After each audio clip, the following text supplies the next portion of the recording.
spokesperson for the trailblazing Freedom Convoy in Canada, Benjamin Dichter. Benjamin, so great to have you here. Did you have any idea of the impact your convoy would have all across the world? Well, first, thank you for having me. It's an honor to be speaking to people in one of my favorite countries in the world.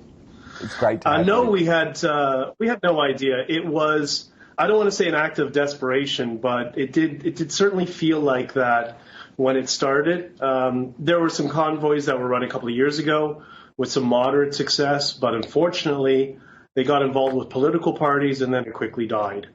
And this time we decided, you know what, let's just go full force. Let's get everybody united as much as possible, and let's see where it goes. And, you know, one town after another town, we would see people on the overpasses with Canadian flags and freedom and we love you. It was absolutely amazing. And I think a part of it is, you know, people have had their lives decimated for the past 2 years with COVID lockdowns, with poor economic decisions, and people just needed an outlet. They needed to get out.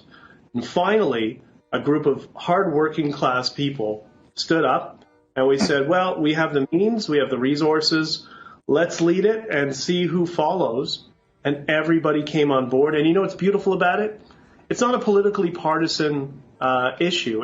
There are people from across the political spectrum that have come on board. There are people in, you know, different regions of Canada where we've historically, since our foundation, been at odds with each other. Quebec and Ontario, specifically, but Quebec and Alberta, since Pierre Trudeau really is what caused the division between those parts of the countries. Well, when I arrived here, I couldn't believe this. I saw people holding Quebec flags, you know, the separatist flag, the Fleur-de-Lis, and the Canadian flag, walking together up Parliament Hill to meet with their fellow Canadians from Alberta and the Prairie provinces. And they hugged each other. They got to know each other. They had the same signs. You know, one had freedom, the other had liberté, and they just became friends. It's just the most beautiful feeling. I love that. And I think you're completely right.